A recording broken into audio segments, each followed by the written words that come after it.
smartness, catastrophe, and democracy, or forms of governmentality. And of course, these are, and also in thinking about this, I decided, so I redid the whole talk. This is not actually going to be a seamless, beautiful talk for some of the people who've seen me flash lots of slides in short time. It's going to be kind of a discussion of one person's work that I think speaks to this contemporary moment and to this exhibition. And then I'd love to open a conversation both from the artists who are engaged and with a crowd about sort of the work we think we're doing aesthetically in order to kind of rethink how we deal with smartness. But in a lot of my works, I just want to open with some spaces that you probably know I work on and have worked on. But obviously, catastrophe has, and perhaps more appropriately, apocalypse has been a long-running theme in my work. I've been really interested about how concerns about negative futures, whether of environment, finance, or politics, are thwarted and negotiated through the construction of high-end and highly leveraged, computationally managed environments like the ones I just showed you, Hudson Yards in New York, Masdar, kind of green city in Abu Dhabi, and Songdo in Incheon, and all of them.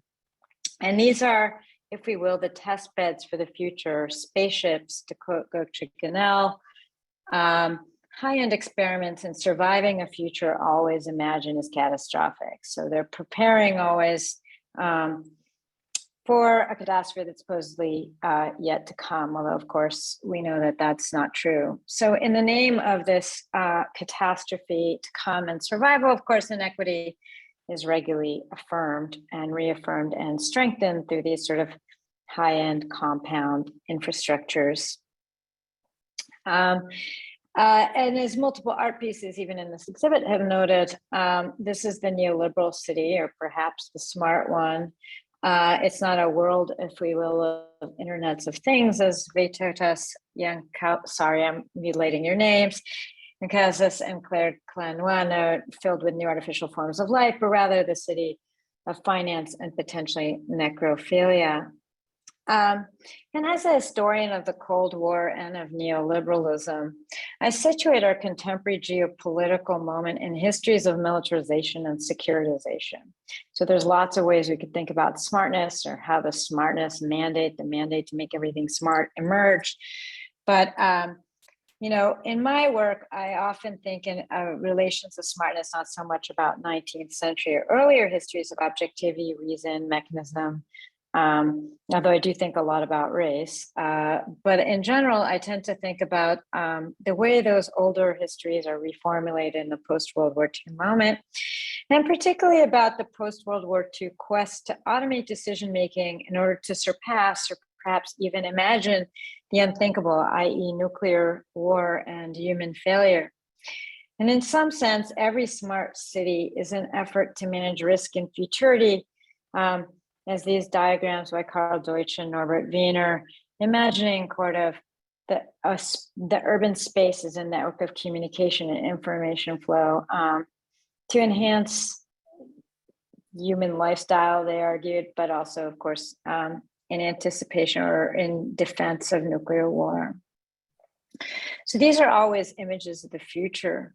And encoded within these are concepts not only of Cold War rationality, which is, I would argue, not human reason. We can have a long time conversation about that, but the ability to engage a negative future through calculation.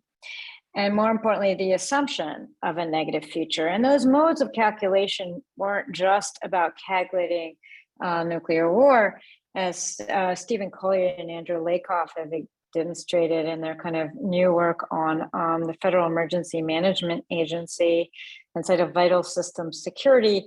The rise in the 50s of new forms of organizational management and calculation and computation as a mode of managing environmental disaster, as well as other questions of population,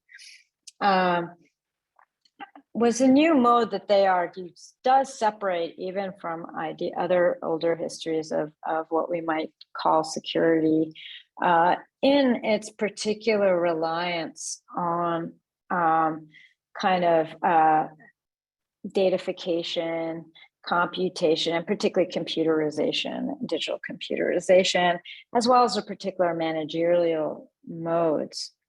So it is this imagination of this constantly impending disaster and the need to stand that is so persuasive and pervasive to design for our own around our contemporary smart cities, I would argue. And I think it's one of the things we most powerfully are forced to rethink in our present. And of course, in inheriting these legacies, it's not that everything is bad. Obviously, we want to be thinking about how to deal with disasters, but we are also wondering about the histories of kind of preemption, violence, and militarization, of course, that go along with these.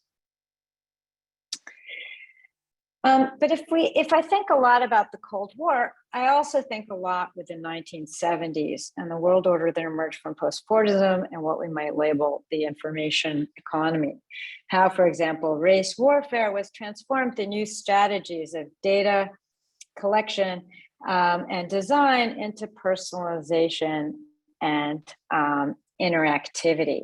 And the automation, perhaps technicization of politics, and in fact, perhaps even the demos. And in a lot of my work right now, I've been sort of concerned what is indeed happening to this democratic or civic space in the midst of this sort of technical situation, and particularly within the United States, within this history, kind of transforming race warfare into sort of personalization and big data that has led to so many or contemporary smart city and big data collection infrastructures. But I've also, of course, been thinking about this in other places. So this is an image from Rajat Newtown District 5. It's also labeled a smart city, and these are really important wetlands that are currently being used to develop, being destroyed essentially to develop these kind of high-end sky rises. And so we could begin to also ask what stays the same, what's different in different locations, since obviously each of these has their own histories. But nonetheless, smartness here acts as an apparatus for dispossession, inequitous violence, and undemocratic politics, as, for example, in the smart cities of Modi in India. And so we can also discuss the pervasive weaponization, securitization, and technicization of urban life and urban warfare in the new landscapes of both war and slow violence that seem endemic to our time. But it's also key in these histories to recall that many progressive forces also emerged and negotiated and even used these same techniques and technologies. And I think that'll probably be a topic that comes up again and again. And in fact, I think it was a central theme even in the pieces that I saw online, where people are also trying to use right technology to show ourselves to ourselves, perhaps in new and reflexive ways that lead to different results. So the will to computing was often also about the will, if we will, to kind of democracy and diversity. And the city, after all, has always been, so I'm just showing an image of one planner that's often lauded, Kevin Lynch, who was deeply cybernetically informed and had all these different modes of thinking about mapping space through affect, through how people feel their memories. So a different type of big data, if you will, around smartness. And the city, after all, at least in Western history, and I apologize, this is going to be a deeply Western talk, maybe because I wanted to speak to the current situation. The seat of the polis, at least in Western history, the seat of the polis and the demos is kind of linked to this question of the city, where the people, if we will, are shown to power, exercise their will. And many planners, policymakers, government officials, and activists embrace cybernetic forms of thought and planning in an effort to progressively address civil rights and desegregate cities and make them more equitous, fair, and humane. So ultimately, technocratic governance was also often believed to relieve us of racism. And this might seem extremely naive today, of course, but it is true that humans do not always make the best decisions. And the programmability might also be a tool against inevitability, something that I often think if the state was racist and eugenic, self-organization, data-driven decision-making appeared a virtue when we still extol, whether from the left or the right, in imagining a world organized bottom-up from communities of practice rather than from top-down from structures of, say, global capital or policy. And those things could be good, it could be bad. So these are contested history that I deal with. So resulting from these multiple and crude histories, the question we face this evening is actually not about what smartness was, but what it could be, although obviously the past informs that. And more pressingly, perhaps, what it means to imagine a future of relations with ourselves, and often with other living things and objects, that rejects the necropolitics of catastrophe and crisis as normal states for life. And perhaps more importantly, how we might live together, and I would even invoke democratically. So it's hard to think such things, especially now, but I think they're pretty vital. So this situation highlights, I think, a certain necessity for art, for narrative, for aesthetically re-encountering the data of the world in ways that might help us think otherwise. And so in order to so today I just, in kind of thinking about what would even be appropriate or right to say at a moment like this, I decided to turn to someone I worked on a while ago in their archive quite a bit. He's dead now, the architect and theorist Lebbeus Woods. And he had a particular, and he's always been a kind of thinker about techno-scientific, like kind of technological landscapes, as well as sort of a kind of preeminent postmodern architectural thinking with a lot of influence in the field, at least in its Western manifestations. And he had a particular set of works that he did in response to the Bosnian, to the civil war in the former Yugoslavia. And I think speak in a certain way to the new geopolitics within which we live, for which urban warfare and urbanization are both weapon and technology, and contemporary and important contemporary forms of governance and governmentality. So he opened his text titled "Architecture is War" with these words: "Sarajevo is the first city of the 21st century. The message we send back to you is not a happy one, but we are still alive." As the very title of the text, "Architecture is War," might reveal, is quite revealing, I think, because it's both a critique of the heroic attachment, because it is both a critique of heroic architecture and a cession to the way violence might be our state. That Sarajevo is the first, if we will, future urban form of the 21st century. Lebbeus Woods had spent some time in Bosnia during and after the war, and offered what he considered the first glimpse of our time, the condition we live in. And he did a series of works for this text. He imagined the aftermath of a city destroyed by a form of violence that emerged both from reactionary memories of an imagined community that could not live together, and political and economic expedience.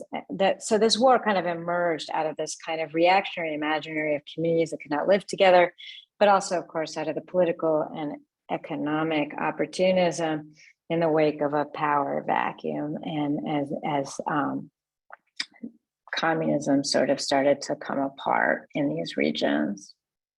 In this future of Sarajevo, he imagined a project of losing identities, of the inability to plan because of the constant shifts.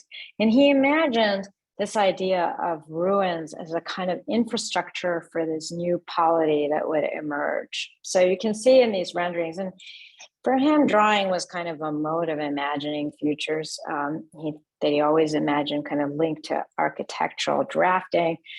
And you see in these spaces this kind of ruined or bombed out city center that has all these kind of constructions emerging, you know, kind of these kind of what he would call them kind of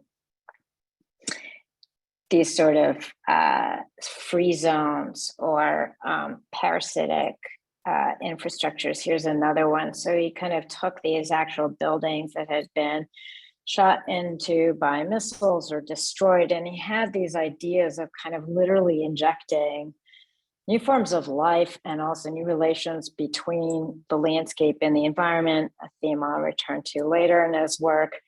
as well as sort of leaving history to be shown. Like he had a definite conception that, I don't know if you would call it repair, since at the same time he wouldn't have said, he doesn't use that language. And I think that's interesting for us to contemplate, where instead he talks in terms of scabs and parasites and kind of these other biological or metabolic processes. And he had this idea of constructing these kind of new forms of institutions. So here you see this electrical management plant that was kind of destroyed in the course of the war, and it's kind of left, and he like re-renders it and envisions it as kind of a future kind of parliament for this polity, this emerging thing that would not be in the Cartesian framework of the previous kind of communist modernism. And so you imagined a kind of new democratic space that no longer would be repaired or rebuilt to the past, but maybe it's repaired but not fixed, really. And that this would be kind of the substrate for a new mode of existence. And very central to this, and he did a bunch of these not only for the former Yugoslavia and for Sarajevo, but also envisioning this idea of these free spaces that would transversely kind of cut territory. And that's kind of a theme I saw in a lot of, rethinking how we understand territory. There's also something about how we understand relationality.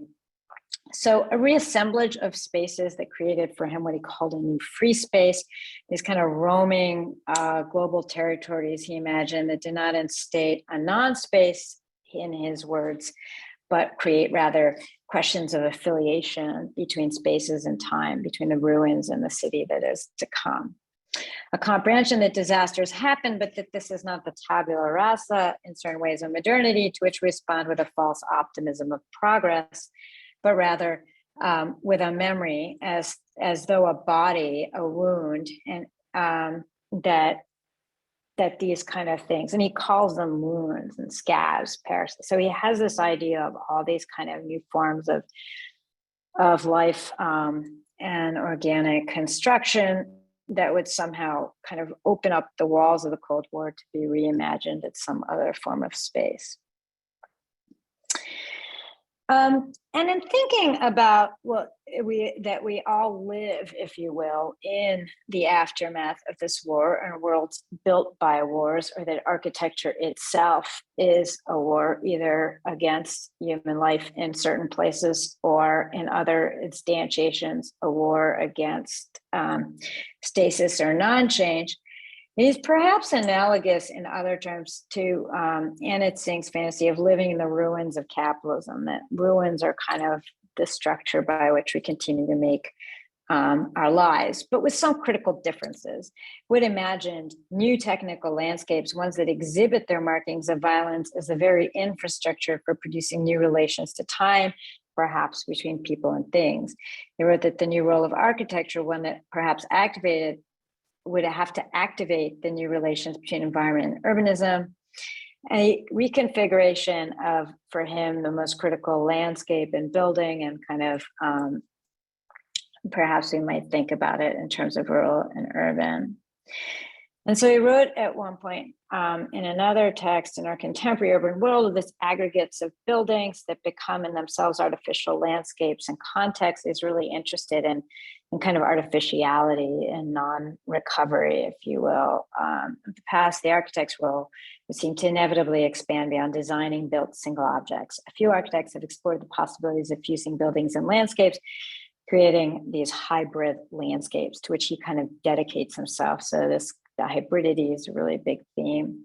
While such are not in themselves inherently ecological, this approach indicates a sensibility that could lead in that direction. At the very least, it manifests a different attitude towards architecture, one that plays down a heroic conquest of nature and looks for modes of coexistence with it. As in all cases of coexistence, neither presence is sacrificed at the expense of the other. Rather, each impacts the other in creating, hopefully, a balance, even a new form of harmony. And in thinking this way, of course, he made a point also not to separate geological, or what we might, not natural, but, what most people call natural disasters, or climatic or environmental disasters, from things like wars. And he made an express point of kind of taking this kind of geotechnical social approach in terms of thinking about catastrophes and post-catastrophes. So for example, he also did a series of these works on San Francisco and on Haiti, where he suggests a kind of approach about remaking kind of the world. So he's kind of trying to think about not reconstructing things and kind of, up and down buildings, but rather kind of going with a fault line, kind of taking geological instability, if we will, as kind of an inspiration for these kind of architectural re-renderings of or what have you.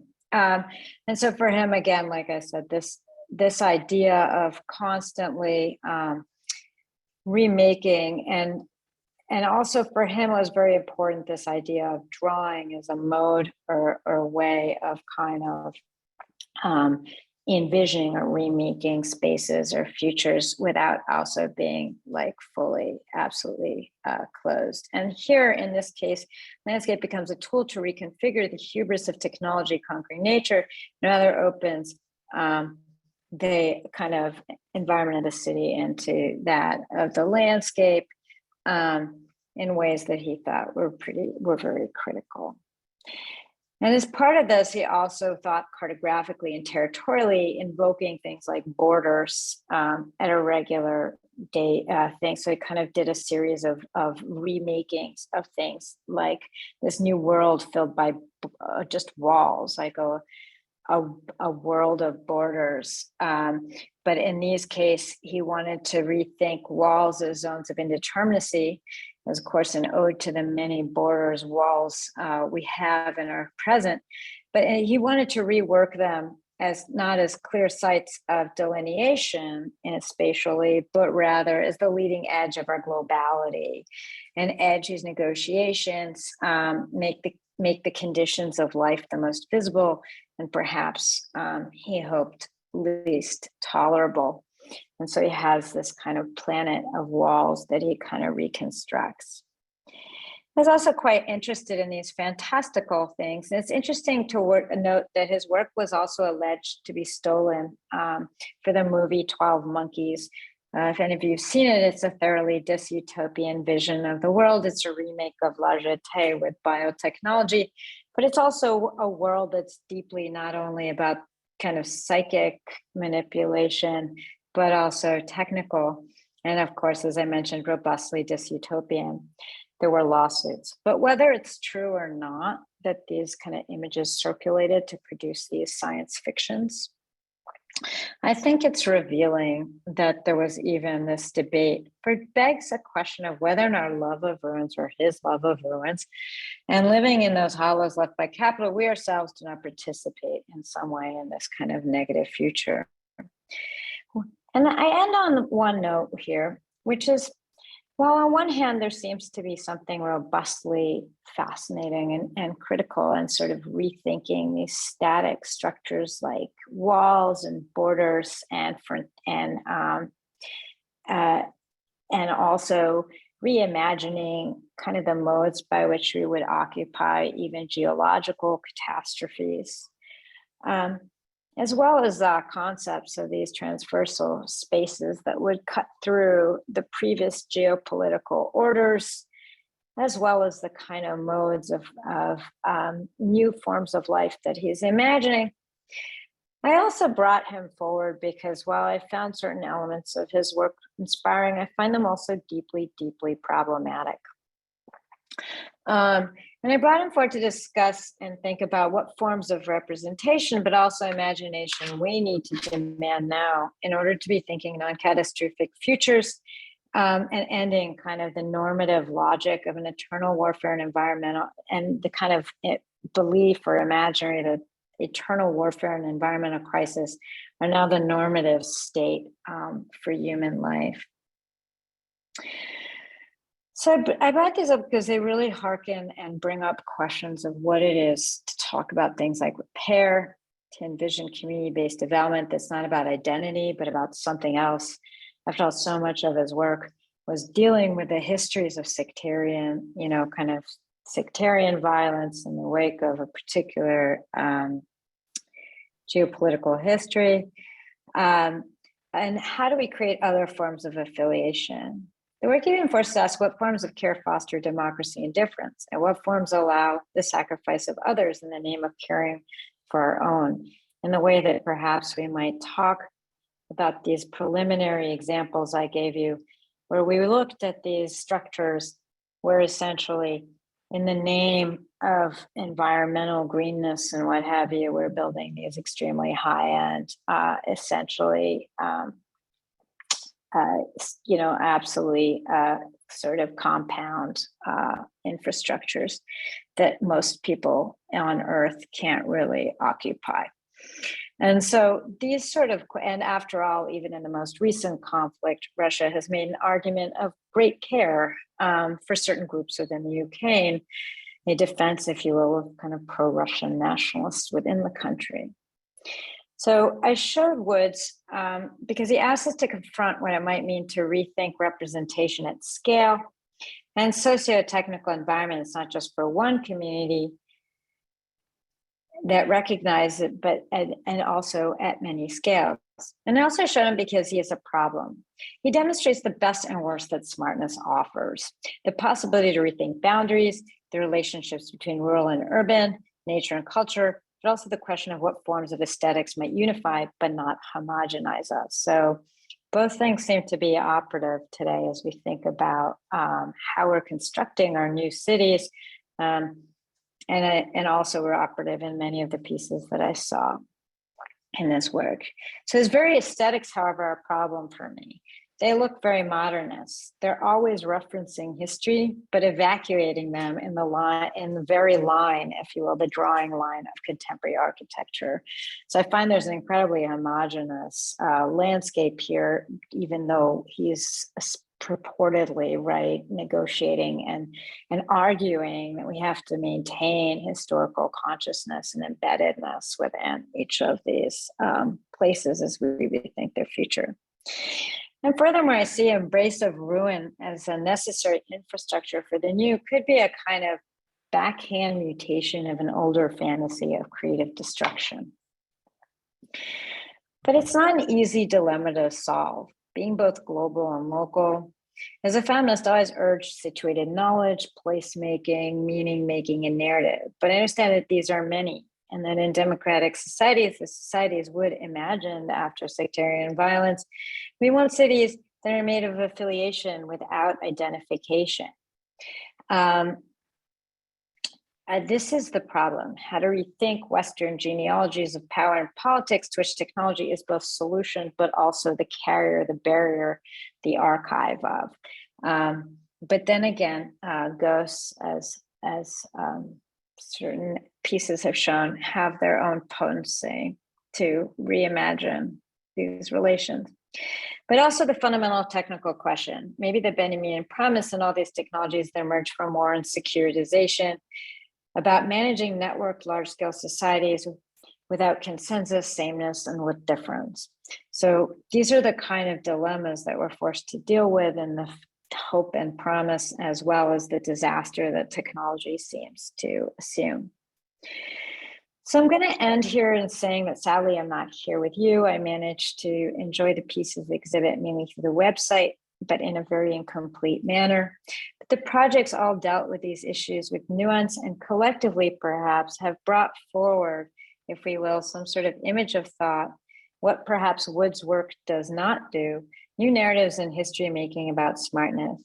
They contended with questions about our imaginaries of our technologies, the language we used to think about smartness, or perhaps it should be the Internet of Things, the souls of our technologies and their afterlives, the complex links between our materials and our constructions, the questions of what it means to create place over space, to regain language and meaning, and perhaps different forms of identity in a location, to produce history. And I like the idea of refusal, that the future is not determinate. I think all the pieces spoke to the idea that futures are multiple, that the past cannot be erased, but it might not be the determinant. but it might not be determinate. And to re-envision our socio-technical environments, so they might imagine a world that is not the same as the one we have now. Thank you.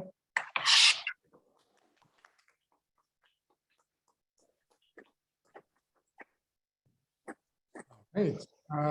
Thank you, Orit. I'm sure there's going to be a few questions in the room. Do you hear me well? Okay, I'll try to relay. If you don't hear the questions very well, I'll try to relay them. And I think Masha is also checking if there is a few questions in the chat.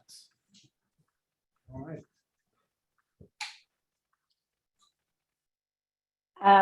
I actually just saw Luke. Hi, nice to see you or hear from you. Not see you, but yeah, just as a comment that indeed these forms kind of resurrect themselves. That he does look really modernist, at least to me, and a lot of people could argue. Maybe it's an appropriation. It brings in questions, of course, of training and of our own technologies, because there's always, there's always a standardizing problem, right? Anytime you're using, especially anything off the shelf, but even in general, like there's a standardization in training and in how we actually, and what we aestheticize too. I mean, one of the things I didn't get to talk about a whole lot here is the aesthetics of the smart city, like how so much of the marketing, I mean, people have done great job on that, Keller, Easterling, there's really an aesthetic about these kind of slick complexes and all of that. But there can also be aesthetics of ruins. And that's also an interesting problem. Right now, I've been thinking about maybe it's actually the location I'm sitting in. Yeah, there's a global style of smart, but there's also a kind of global, or there might be kind of a fetish for decay, and it's huge actually in architecture right now. You're seeing a lot of that kind of copper patina on buildings, like that's kind of symbolizes green things looking kind of like they're decayed, like they're coming down. It fits with the green roofs and stuff like that, but there's also this whole fetish of like a world without humans and a kind of fantasy almost about a kind of apocalyptic landscape that is the future. So yeah, both sides can be pretty generic.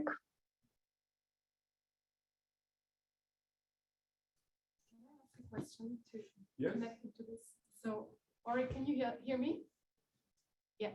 So in terms of what you were just saying, I think it was an interesting provocation to think about the ruin as almost like a prerequisite or some sort of like a pre-stage of whatever we're thinking of what the smart city is. But then what you're also just adding to this in terms of this aesthetic, these two forms of aesthetic, I also see that that's often quite neatly combined. Like I see that a lot in Berlin. Oh yeah. If you can maybe say a little bit about this, how is the ruin, I mean, this is sort of a more provocative way of saying it, is the ruin before the smart city, or is it sort of something that is in parallel, like do they feed off each other?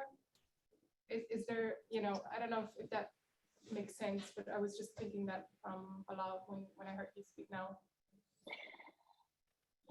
That's a great, you're actually making me think, what the relation is right now between what, ruin and kind of new is, I think, actually one of the big kind of activating sites of politics. And I've been trying to think about this in terms of other loci, for example, debates around eco-modernism, like, do we need the geoengineering? Do we not? I mean, these fault lines seem to be happening a lot, and they seem to actually feed each other. So like, and I'm trying to think about it in terms of like, what's the relation between all these discourses that can be both progressive and reactionary? Actually, I see Shannon's here. I know she's written some good stuff on repair that says, it's a situated and embedded practice. It's not really clear, but what's the relationship between kind of calls for repair, care, degrowth versus these on this seeming opposite side of technophilia and kind of engineering our way out of the problem or designing our way out. Yet there seems to be a consensus on either side. We're going to design our way out. The question is the kind of rhetoric, if you will, and sometimes it's a real question of the practices as well. So I think there's something like kind of dialectically productive happening there in terms of like power, but I'm still trying to diagnose it, if that makes any sense, except that I have a greater and greater urgency because it feels like there's just a kind of catastrophic imaginary on either side, that everyone agree. If there's one thing everyone agrees on, it's that the end has either already happened or happening or it's going to come, but the future is still going to be catastrophic in a lot of ways. I don't know if that makes sense. Thank you. We have appetizers and drinks for the ones who are really depressed after. Oh, I don't need to be like, oh, please, I'd love to hear. I mean, I'm pretty depressed right now. I think it's a real issue here between the rulings of capitalism to that you mentioned earlier and the impossibility of thinking the future otherwise, right? I mean, or with the way we think the future through technology, always the same and never otherwise. And so what is your? I mean, if there is we are in a situation of emergency, then what's your take on it? What's your take on it? It's like we're in so much emergency. I mean, my take on it is, I mean, I'm always following like old school, like temporality, history, narrative making, but I do think one of the takes I have is around diversity of practice. Like, how do we foster? I don't think there's one right way.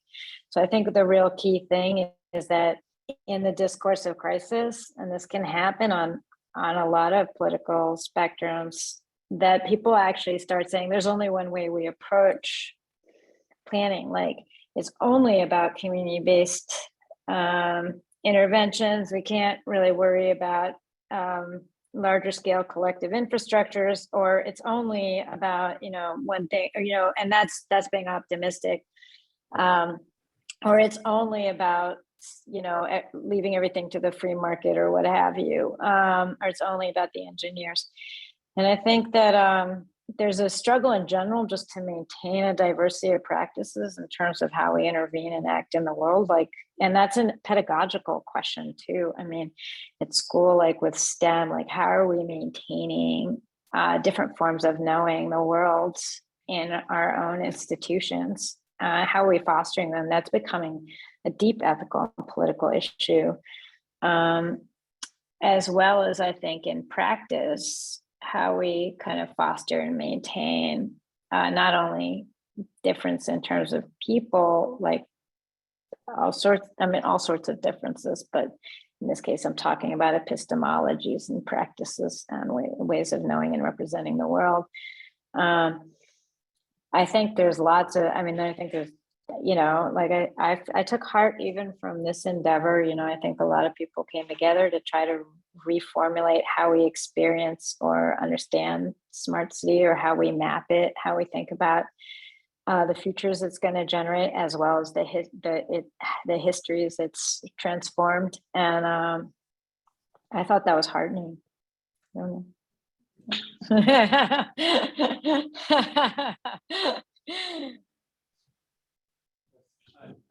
I just want to ask,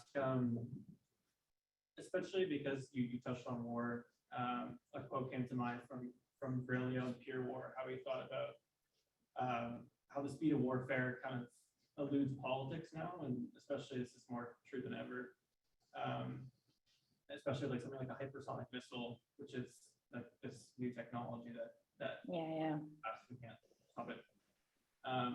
In your study of the smart cities, did this kind of come up like this, how warfare is so quick, the velocity, the speed? Did the smart city have that kind of dimension or feeling? And also, did this war kind of, in your study of smart cities, did this war catch people off guard, or was this something like the city as a site of warfare very much talked about in the planning and design of smart cities as well? I mean, I think it depends where you are in the world, right? I think, I think I think it's talked about in media theory, obviously a lot.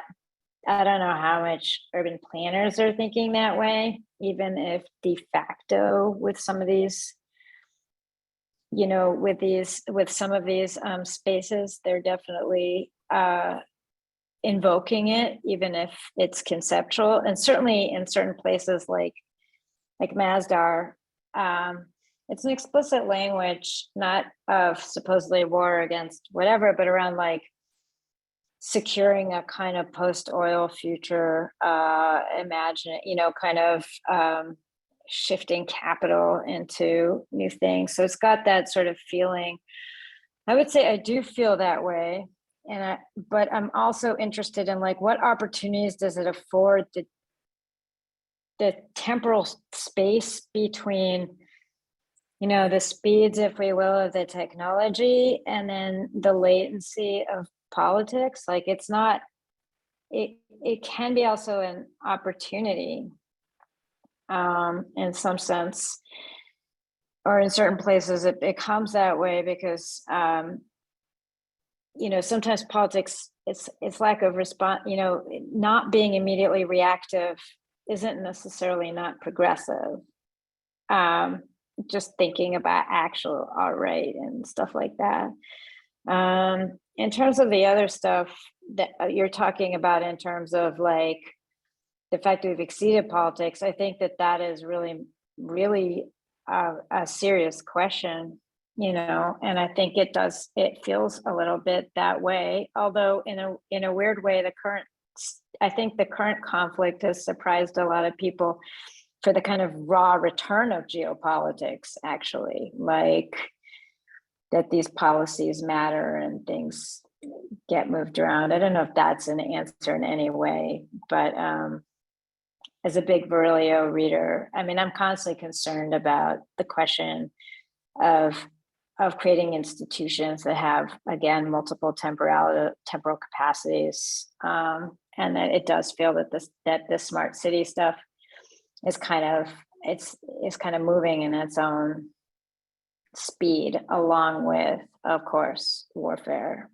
I mean, it's part of it, right? I mean, by now, it's sort of it's not just something people think a lot about. Like, I mean, by now we have like refugee architecture and like migratory architecture. I mean, by now people are kind of, but there's a question about the place that architects and designers have, and also normalizing that. I mean, when you're constantly building like there's entire groups working just on like mobile architectures for people who have to constantly move around them. And even back in the 60s, you had Archigram and these guys with like walking cities and like stuff that would have to like move around all the time to provide labor for different places. So that wasn't a very clear answer to a very good question, which is what's left of politics? Who knows?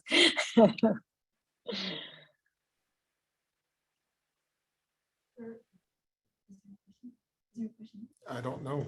If not, I have maybe ask if anybody wants to also. Yes, anybody has a question online, maybe, or in the chat? And maybe Daddy wants to. Or, I don't know. I would have one, if I may. Yes, sure, go for it. So, Orit, thank you for the presentation. What I realized when you showed all the visuals in your presentation is that life or any livestock is more or less completely absent from those landscapes. And to me, I have the impression that the general ideology of the smartified environment is that it is supposed to manage and foster life in an optimal way. But in those post-apocalyptic illustrations, it seemed like the city in a way does not need the biological life anymore, but it becomes a kind of biological virus that kind of mutates into the ruins of civilization. So I kind of wonder, how would you conceptualize the role of actual life forms in the smart city? I think that's a brilliant question. And I almost was going to point that out, but I'm glad somebody did. And it's not just Lebbeus woods. That's a long tradition in architectural rendering. And when they do add people, they're like those really little, like kind of cliche people.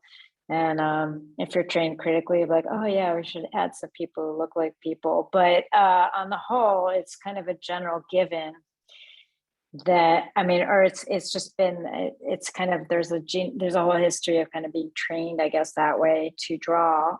But it also says something, as you mentioned, about how people are imagined to design and architect these spaces, which I guess is something that hints to the key point of the critical work being done here, needing to bridge out to engineering, design, and architecture, and actually make them think about these questions about biology. But in terms of what's happening, there's a lot of necropolitics happening. This morning, I spent all day at another research center in Berlin, where everyone was busy, like in Neri Osman type projects about biological material, building everything biologically. But it is about life as resource, and there's nice language around, where we're collaborating with the bacteria or what have you, but it is around also, and maybe they are, like, I don't want to take away from the bacteria, but, all these new films they have, these biofilms. But at the end of the day, it's also about getting these organisms and genetically modifying them to do what you need them to do. And I don't, and that again comes around the necessity of the circular economy, sustainability, all these things have also, and I don't want to say it might not be, better for us, it might, but that's a very pervasive thing, is that we need trees in the city because it lowers the temperature. We need things, live things have to be there because they make the city better. Like, if we have artists in the city, if we have more diverse neighborhoods, it's better for the economy or the whatever. It's a really interesting question about the category, about when, like, the urban became like its separate metabolic thing. And actually it follows what Timothy Mitchell has written about the economy, and the way the economy actually in the 1940s, like before that, it was political economy was something else. There wasn't this thing called the economy that you measured and you serviced. It became like a separate entity only through a series of accounting and transformations in kind of management practices in the 1940s. And he has a great critical inquiry article on that. But, your question spawns for me the thought that it's not like the city hasn't been central for sociology and for thinking modernity and all of that, at least in the global north. But there is a weird feature of the way urban discussions take the urban as itself, like a separate thing that you service to improve property value or whatever. And that's a really interesting thing your question had me think about. And I'm not saying that everyone thinks that way. I'm just saying that it does seem to work like that in city policy. Thanks so much. Thank you for this great question. Sebastian's piece is also in the exhibition, so if you want to look at the smart city work as well, just wanted to add that. Wonderful. Kelly, you had a question? No, that's okay. That was a great way to end, because I feel like that's sort of part of our main impetus with this, right? Both the symposium and the exhibition is questioning those boundaries Absolutely. the hermeneutics. Yes, absolutely. And the Well- relationship with between the city and the outside, and yeah. Someone has. Um, Yeah.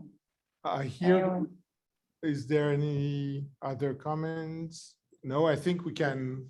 All right, it's late for not for us, but for you. And well, thank you so much for taking the time and staying up that late. I don't know, is it 1 o'clock now or? It's like, yeah, it's like 12:30. No, it was a pleasure. Yeah, so I anticipate some non-apocalyptic thinking to emerge. But I really loved. Thank you for all your suggestions and your questions. And sorry, I was a little tired. No. But a super provocative occasion to actually just engage with a new topic. Well, rethink the aesthetics and catastrophe. No, and it's giving us a lot of ideas. It's perfect to start this whole 2 days of thinking about smartness or not smartness. We'll see. Different forms of smart. Yes. Kelly, you have to say something? No. All right, so thank you, everyone. Thank you.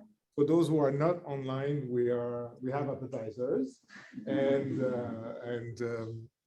a few drinks and of course the show in the gallery. And so we are going to enjoy all that. Thank you so much, everyone. Thank you for inviting me and for being here and enjoy those drinks. Take care. Have a good night. Yes, Bye. soon. All right. Bye. Ciao.